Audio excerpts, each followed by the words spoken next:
C'est tes vrais cheveux? Je peux toucher? Ils sont super lisses, on dirait des poils de chien. C'est avec ce premier message et son hashtag « Si les Noirs parlaient comme les Blancs » que Jade a créé le buzz sur Internet.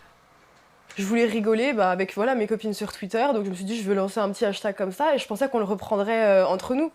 En fait, depuis mardi, son tweet a été partagé près de 3500 fois et son expression « Si les Noirs parlaient comme les Blancs » utilisée par près de 25 000 internautes sur le réseau social.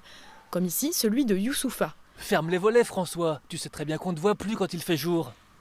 Ou encore celui d'Alexandra, partagé plus de 10 000 fois. Regarde, c'est moi en safari en Europe. J'avais envie de tous les adopter. Je pense que ça fait vraiment partie d'un des clichés, si je peux dire, qu'on entend beaucoup. Voilà, les gens qui partent en voyage en Afrique et qui disent il y avait plein de petits noirs, je voulais tous les adopter, c'était trop mignon. Donc c'est pas, voilà, comme je dis, c'est pas raciste de dire ça, c'est juste, ça fait rire, quoi. Et c'est marrant de le mettre à l'envers parce que ça paraît vraiment absurde de dire oh, je voulais tous les adopter, ces petits blancs, on n'entendrait jamais ça, quoi. Ces petites phrases maladroites, absurdes, voire même racistes, Jade les entend depuis sa plus tendre enfance. Elle qui est née d'une maman française et d'un papa camerounais.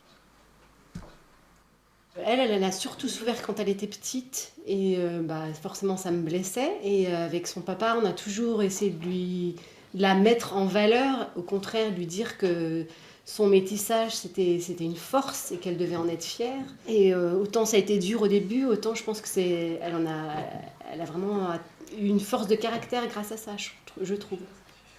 Une force de caractère et un humour certain qui ont fait sombrer les clichés cette semaine, au moins sur Twitter.